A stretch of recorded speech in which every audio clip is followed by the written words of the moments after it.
CyberShield domain filtering, part of OpenVPN Cloud, provides domain name system or DNS content filtering to protect your wide area private cloud or WPC users from malicious and suspicious websites. Domain filtering effectively blocks traffic bound for the intended destination, even if the traffic isn't passing through the VPN. So by not returning the IP address of the true destination as a response to the DNS query, domain filters can block all VPN and non-VPN traffic.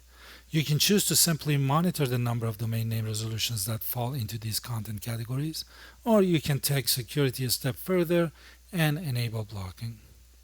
DNS-based filtering lets you block domain name resolutions for those websites that fall into undesirable or unsafe categories.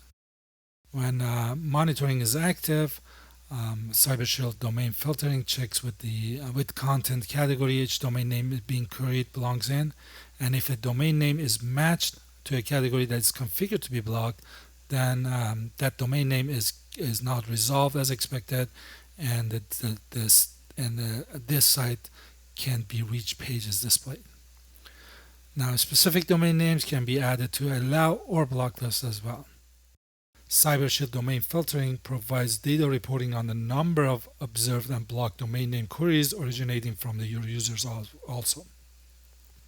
You can drill down and investigate exactly which user devices generated the DNS request that they were flagged with a particular content category. A CSV report with the details of the observed or blocked domain names can be received via email also.